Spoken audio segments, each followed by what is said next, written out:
Good day.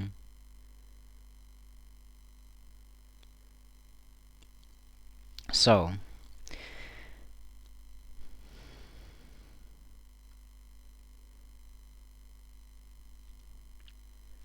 because this was fun,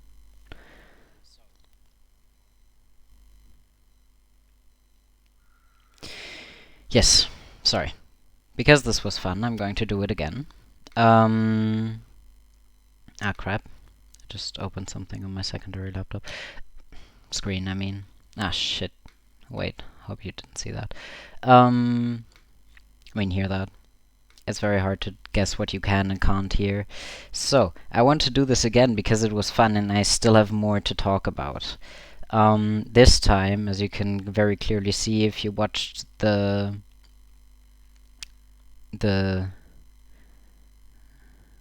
the show. God damn it, my brain is all fried. You'll have to deal with that because I'm not going to fix it, and this is fun, so I'm going to do it anyways. This time I have water, so there might be water breaks because I don't give a shit. You just heard me swallow in a non-sexual way. Oh my god, this is starting out great.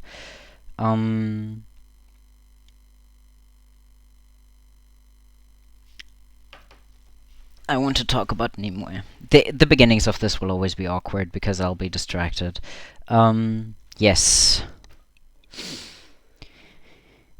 Nimue.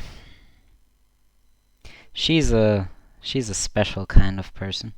Also, I hope if you're listening to this with headphones that you don't die, because that would be very unfortunate for you. Yeah. This time I'm going to start with positives and also only talk about Nimue unless I feel like talking about somebody else. I do want to talk about the Grey Knight, or how's it called?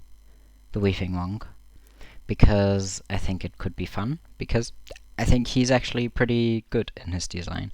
But first we're going to talk about Nimue and see how far we come. She has 3 main outfits in the show that I pulled up here because I thought, if I'd be prepared this time, then I wouldn't have to search so much on the internet and like pull it up here. And I have a couple of questions. Mostly, do I have criticism? Yes, I do. Especially in this. This thing is the bane of my goddamn existence, because I have no fucking clue what exactly it's trying to tell me. So, we have to go off of 3 things.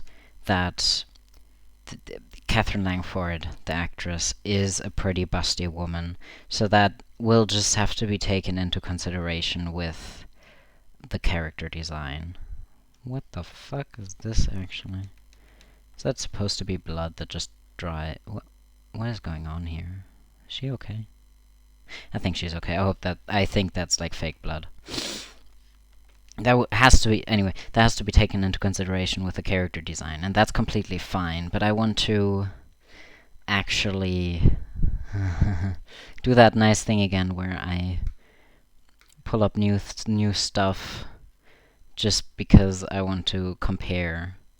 I kind of pull everything into perspective with all the other characters that are already there. Okay, yes, let's do this. So we have this beautiful picture of the beautiful boy who doesn't deserve the hate that he gets from me.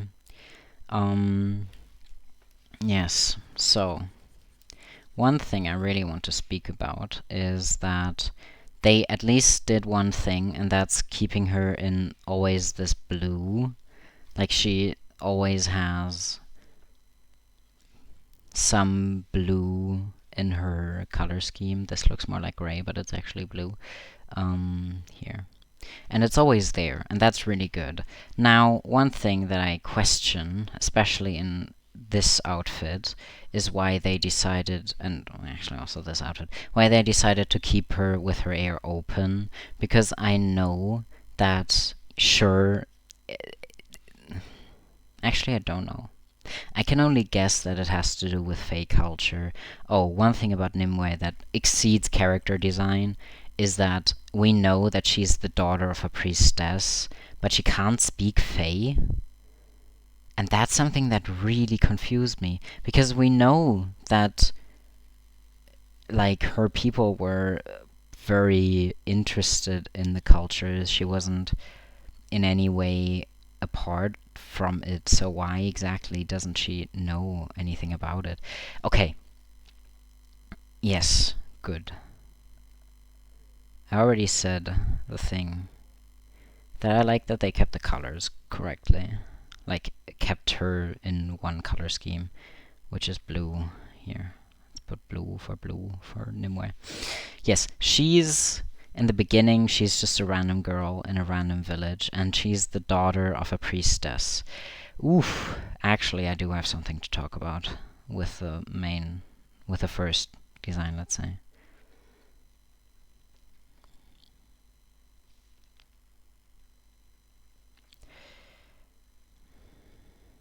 Just writing stuff down too, like.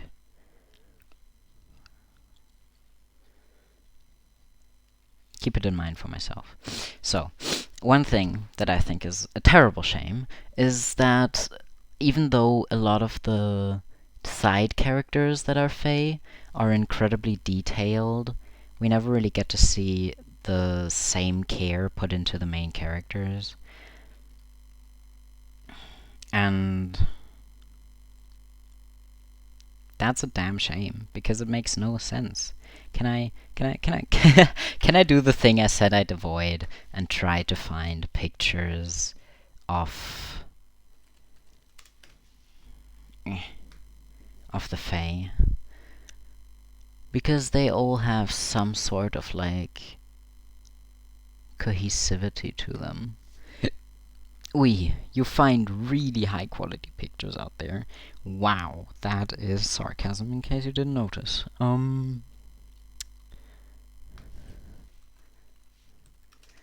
One of the things that I wanted to... Can I get pictures of the... No, of course, there's other stuff. Ugh, that's a damn shame.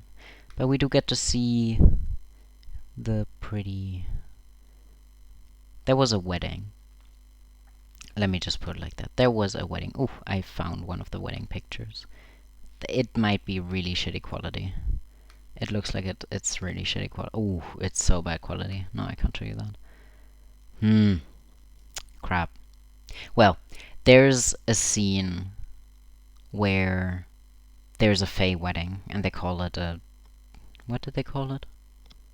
A joining, because, you know, you can't call it wedding. And that's when she gets this outfit. Sorry, that was so fucking... That was not interesting at all. Whatever. She gets this underlayer dress in that scene. You can see here it's a little bit more fancy. It has these slits, or oh, it's not slits. It looked like oh yeah, it does have the slits at the sides. So it's a little less practical. It's a little like more fancy because it ought to be. And she also got that from the people that she lives with in the rebellion. I failed to mention that. Sorry. So this begs the question, if they can make stuff like this, why do they give him this? You could say because he's human and they don't want him, but like nobody would even make this, you know? They should have given him something ratty and old. Oh yeah, one thing that I appreciate is that she's not put in full armor at all times, but she has these more naturalistic fibers. One of the criticisms I do have is that they're hella crisp, like they look like they're straight out of the washing machine, which they probably are, so maybe they should have thought about that for a second. She does have a leather belt that I don't know what it's trying to support, because it sure as hell isn't supporting her, like, boobs. Is she wearing a modern?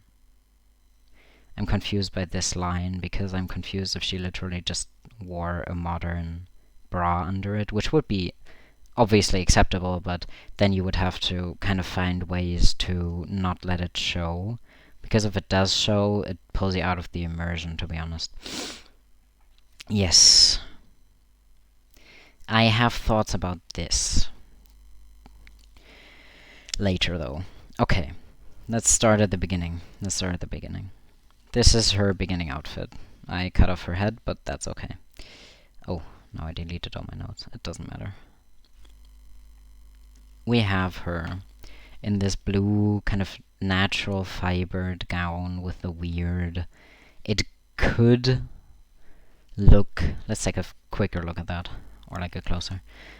This part... Can we get a different color? Can I get a different color? It could look like she got this as a hand-me-down and they kind of sewed the sleeve longer, but then why isn't it down here? Also, she's the daughter of a priestess, and once again my question is, don't take this into consideration. This we ignore. I think this is just, she was on break or something, still wearing her costume, so let's just ignore that. One thing that I wonder, the same thing with Merlin, except for these two braids in her hair, we see no indication of her faith. Like, there's no embroidery on any of the clothing, not even on the belt. Even though now we do have the confirmation that as daughter of a priestess, even if she's shunned, because spoiler alert, she is shunned, she must have some sort of like power in the clan. Or at least money. Also, I found a closer look of the fancy dress that she gets later on. I can show it later when I'm actually talking about that. She's holding Arthur's hand in the scene, and that's very distracting because he's still wearing that god-awfully disgusting leather thingy. Anyways, I'm done talking about him. Yeah, so she has two. Let's do that again. She has three main parts of the outfit that we see, ignoring the shoes because I don't think these just kind of looks like socks, so I'm not going to count them because I don't think it's part of her actual outfit. We see her shoes here, and I have a lot of things to say about them. Yes! Oh, sorry if that hurt your ears. So, as you can see, she has a slit here, and then it just kind of goes like this, and there's some... I don't think it's called shirring. I don't know what it's called, but there's lacing, that's what it's called, up till here. This part is just kind of flopping open, which I don't like because it doesn't look like a finished garment that was intentionally made like that. It kind of just looks like somebody put a slit in a otherwise finished dress and was like, ah shit, we still need to put the head through, and then realized, ah crap, okay, we didn't do that, let's just kind of do that with this weird slit. Also, about the seams here, they look really machine made. Now that I look at it, I can't see anymore for now, it's a little bit low quality, the picture, but here too. And it kind of doesn't really fit if you look at this, because here you have this very basic lacing, and then here you got the weird, kind of looking like it's machine stitched, but like uglily, if you know what I mean. And once again, no embroidery, nothing to really set her apart of anybody from anybody else. And it's really sad to see that for me, because there's pictures on Pinterest that everybody always sees where normal people, or like LARPers, they put in so much thought into their character designs and costume designs, and they do it as a private person, and then you just have this multi-million-dollar company that can't even afford a proper costume designer to get them shirts that don't just kind of end. Here at least you have a proper collar. Here you can't see it because of her hair. Her hair is a choice. She has them open constantly, and I always wonder why. Because if you want to go girl boss, at least give her a proper hairstyle. Same with Arthur. Something that won't actively hinder her in her escape, because her plot is literally escaping. Yes, so at least she has 3 layers of clothing. She has a shirt down here that we can see goes up till here. Let's make it in red or pink. That we can assume also goes till here, and we could assume, we can't see it, that it probably goes till here or here and acts as kind of a protective undergarment underlayer, which would make sense because that's what you did back then. And then she has this blue dress that we already talked about, and then the belt. These are the 3 parts. Now, I have 2 questions. This is our main character, so why is she so bland? And did you just kind of go onto a fantasy clothing store and bought the first thing that you saw? Because we see these leather kind of corset belts a lot, especially in fantasy nowadays. And once again, just kind of to preface, this fantasy in particular, is set in Britain. So, actual real life place. And my question, if you set something in a real life place and you keep to the real life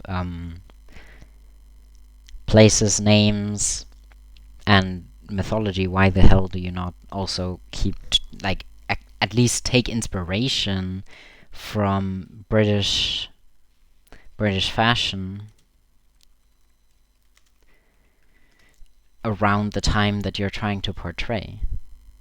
Because, come on, there's some really pretty stuff out there, if you look at it. Most is obviously not really historically accurate, because it was 1100, and, you know, that's over 900 years from now. But what we can see silhouette-wise from that time is, I'm just going to steal this picture off of Pinterest that I found on Google, that you always have these very form-fitting, and then the arms kind of go out on the bottom. You see that a lot throughout history, that you kind of have these like longer thingies. And then a normal kind of double-laced belt, as I already mentioned in Arthur's part of the video, or stream. Gosh, this is a mess. Is there really somebody calling me? I'm just going to ignore that for now. No, I have to check. It could be something important. I'll be right back.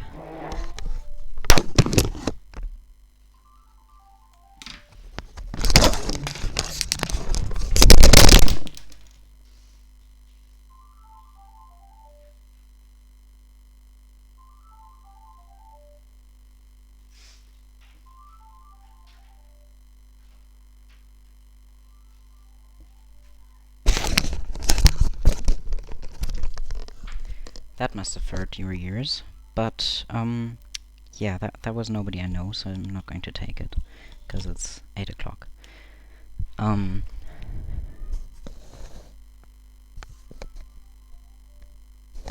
Sorry, I thought I was going to sneeze. Okay, we're back. We're back and ready. Ready for more. Ready for whatever this is. I appear to not have as many commentaries on her as I thought I would. But that's mostly because she's bland. There's not much to say. She has a belt, and that's just about the most interesting thing about her first dress. And like, if you go off of practicality, sure, it's practical, but it's boring.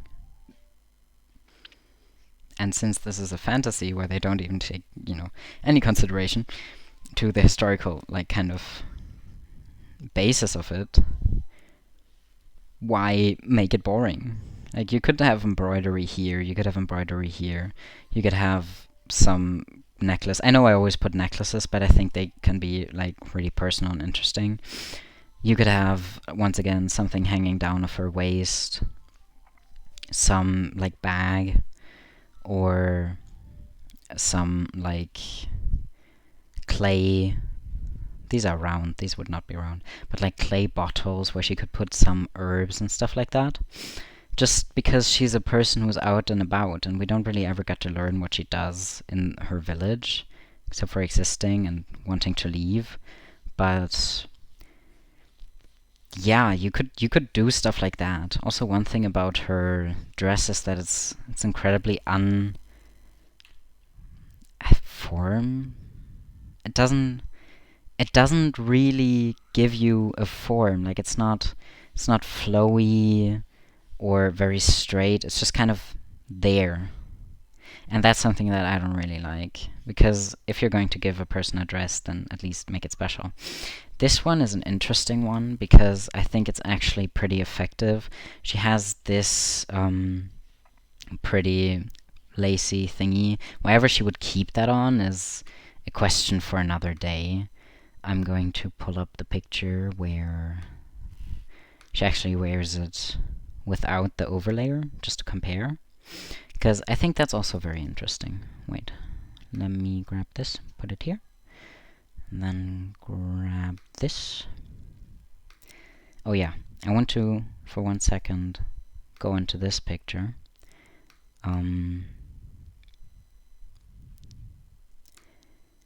Let's get a little bit further out. Okay. Because I thought it was interesting.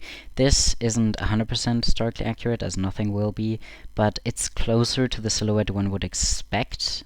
So you know that they can keep to that kind of medieval silhouette. But they kind of pick and choose where they do it, and it's kind of upsetting to me. Not upsetting, but I'm just gonna say it. It's just, it doesn't really give you creativity. Like here, this is a really pretty fabric, and now that I look at it, this just kind of looks like the same dress, but it doesn't really feel like it's the same one. Just from the cut, like here's something at the arms. Did they lie to me? Huh, they lied to me. That's okay. Anyways, this is how the dress looks in the wedding part of the scene, and this is how she wears it outside of the wedding, and this is a really good choice, even though it's very squeaky clean and once again looks like it just came out of the washer. Also here we can see an actual like realer use of the belts, even though it's leather. And yeah, well, I can't really say anything against leather belts, even though these aren't very practical. This is like a very rough fabric, so it would make sense that she would wear it, because at this point she's not home anymore. She's in a strange place with limited resources, so it makes a lot of sense that she would wear this kind of rougher material, because we can assume that she or they, whoever gave it to her, wouldn't have better materials to work with. As you can kind of see here, you can't really because it's covered, so kind of draw it in. There's once again kind of lacing at the sides that tells you that this is a garment that a lot of people can wear, because you can kind of adjust the size via person. So you can kind of hand it down more. When she's done with it, she can give it to somebody else, which I don't know why she would, but because you can't really outgrow it. But I mean, it would make sense in a situation where you have limited resources and have to kind of pick and choose what you put your money in, or your coin onto, or however you say it. One question arises though: if this is her normal outfit, and this is her when she's already on the run for like a couple, is this the sword but like extremely foreshortened? I think it's the sword extremely foreshortened. This sword is like, as you can see here, really long, and I think this is just a foreshortened version of it, which shows you foreshortening in its finest, and I think it's hilarious. I thought it was a dagger. Anyways, sorry, got distracted. If this is her base outfit, I did it again. If this is her base outfit, like where she's at her most comfortable, where she's at home, even though she like kind of doesn't feel at home, which technically from like a storytelling perspective, you could give her this corset and give it to her here at the beginning of her journey, because she feels, I mean, I don't really subscribe to the corsets being evil ideology, but it doesn't matter for my argument. You know, she feels stuck, she feels constricted, so it would make sense to give her this corset here instead of here where she is at her most powerful, because, I mean, she feels stuck, so giving that a visual representation would make a lot more sense. Having her, for example, have really skin-tight sleeves that kind of constrictor movement would also make sense, even though I think that's not how it works. I think it is how it works. Yeah, I do think it's how it works. Sorry. It would make sense. They didn't do that, so that's just kind of a dress in blue without any sign of usage, but that's okay. Who cares about that? Yeah. So what I wanted to get at, this has absolutely no embroidery, even though this is her at her homestead, this is her at her daily life, usual life. I do appreciate that she wears something underneath, though, because like we established, Arthur doesn't get that luxury. So if we can assume that this is when she's at the people who don't have a lot of resources, why exactly is this the part where it starts with embroidery and accessories and like kind of decorating their garments? This is a question I didn't ask myself before I started the stream, but now I'm really glad that I did. Because as you can see, it here has this yellow strip that goes down to here, and then this silver one down here, and then more greenish naturalistic colors here. And that means a great care is put into that. Also one red strand right through the middle here and here that kind of peeks out. This is actual care given into embroidery, and one could explain it as basically the Fae decorating their clothing to have it as kind of how could you call it? Symbolic armor. So they make this embroidery to kind of protect themselves against evil. But if that was the case, and this is just a hypothetical, why isn't that happening here? In case you haven't noticed, I'm really upset at this situation. It's just so careless and ugly. Yes.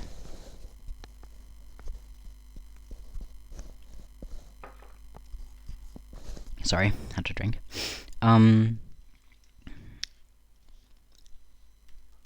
Same with this fabric.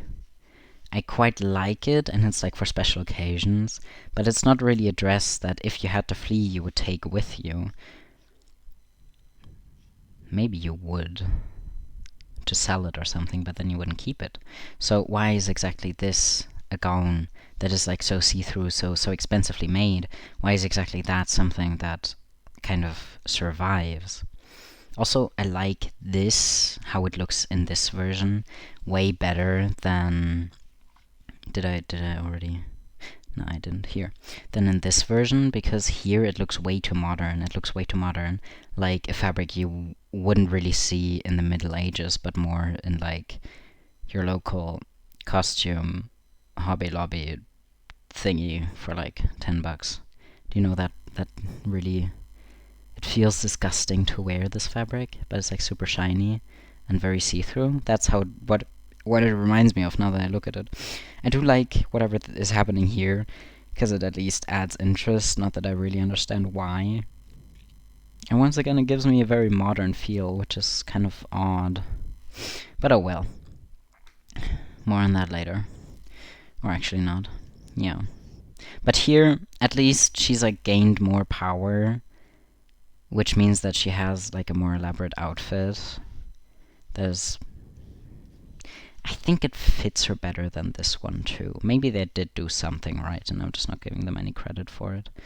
Which, like, yeah, will happen. I'm sorry. Moving on to this one, and this one is for me the worst offender because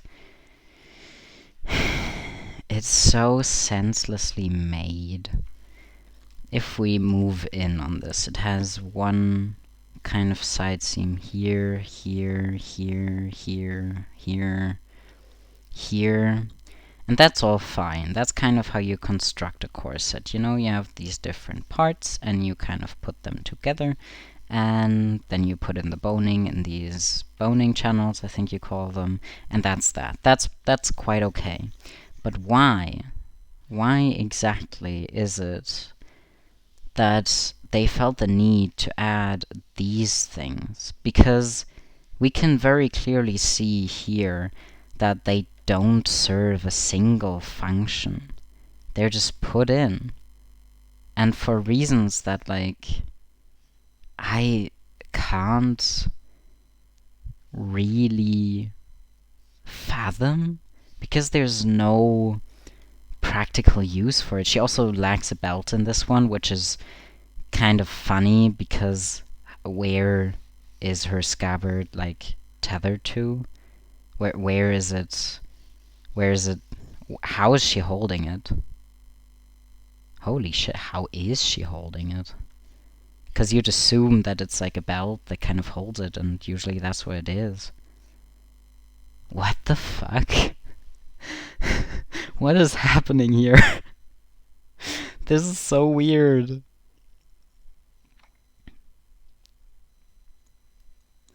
I seriously didn't notice that. Can we get a shot?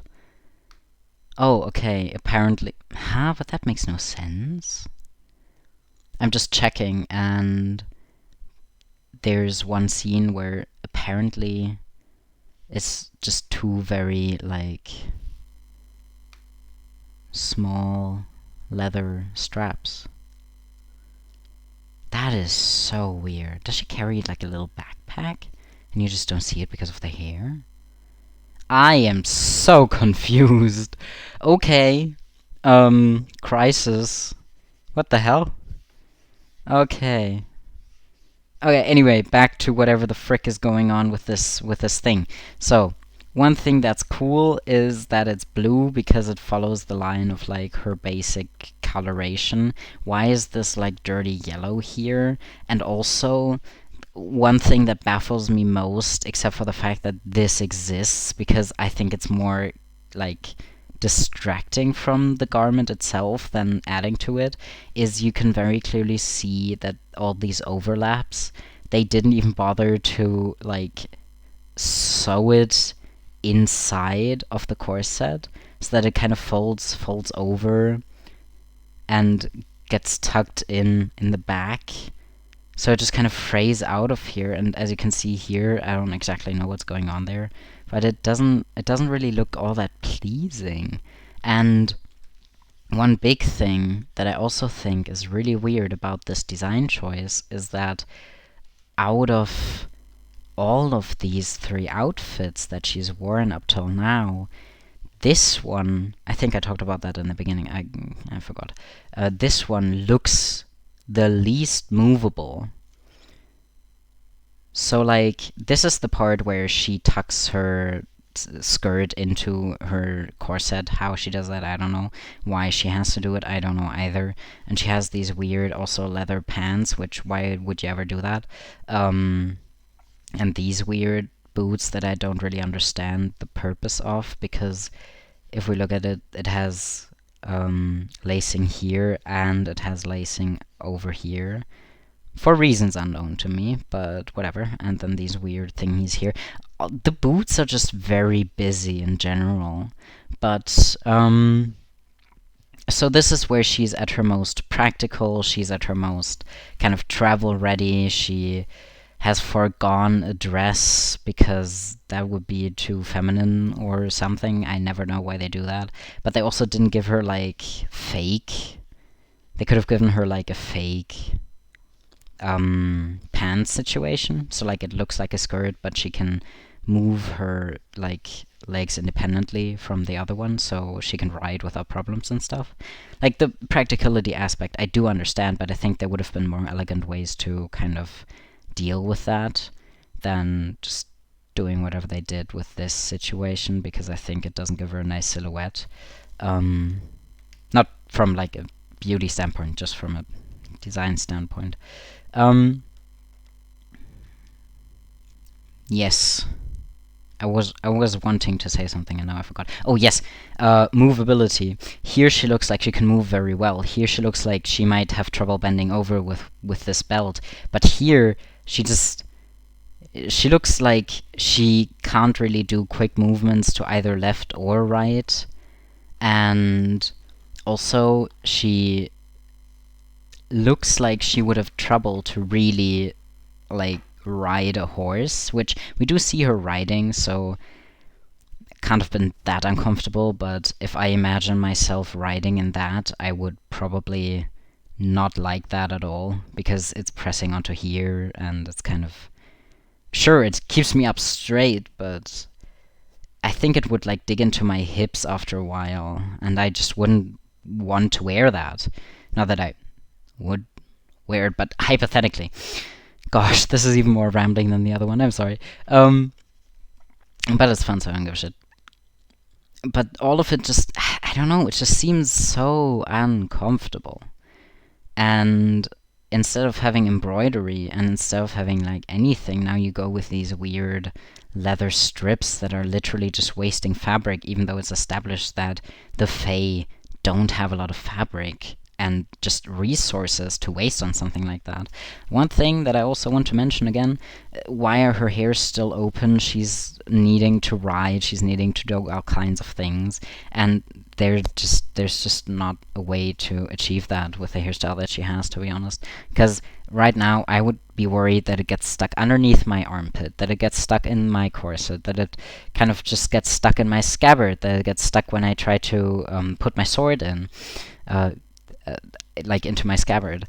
All these things that I'm now worrying about. Here it makes sense for her to have her hair open. She's at her homestead. She's at her most comfortable, even though she's trying to escape. But just as a general baseline, here she's at her most battle ready. She's compact. She's practical. She tucks her skirt in, but she doesn't close her hair. Like, that's just one thing that I'm questioning about, because we do see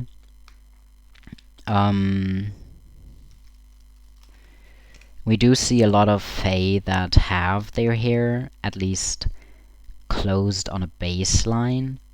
Not so much the children, but we get, for example, this really pretty lady who has a very elaborate hairstyle with all of these things, but it's all tucked away. And I wonder if she can do it, why can't she?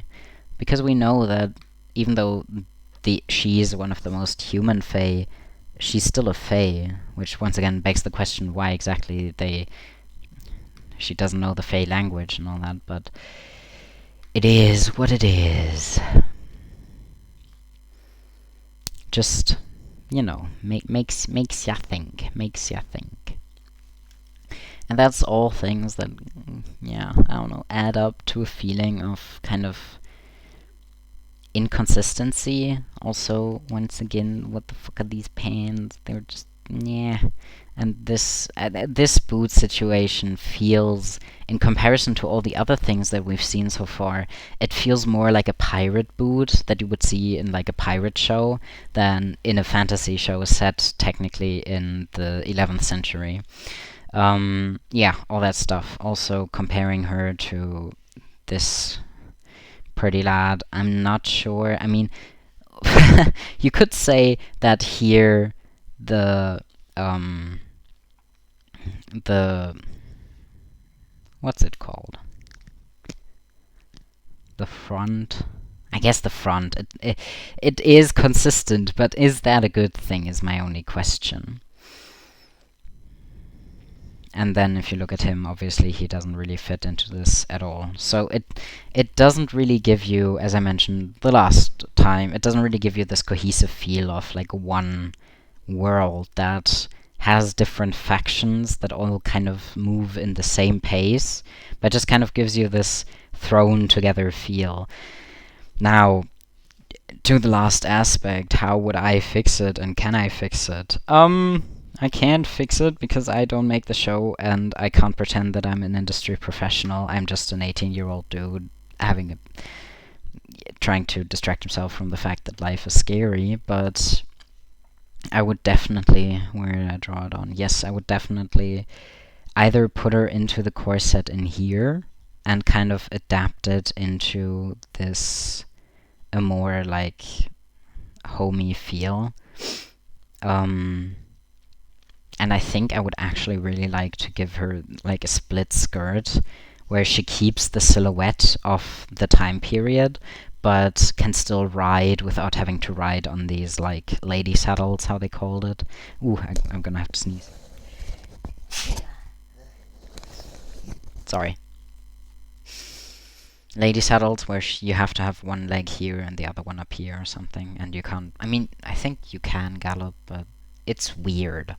I think they did it because women were only wearing pants. What am I talking about? Were only wearing dresses so that their dignity would be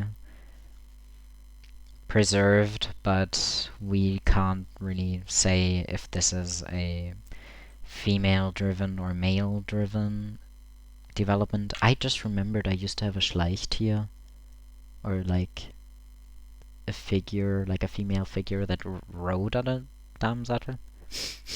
Throwing in the German words again, are we?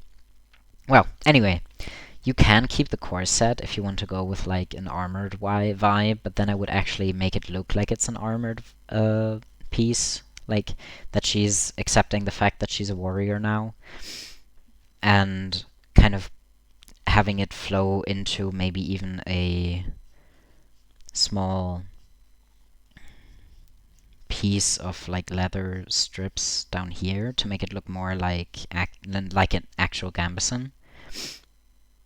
That could work.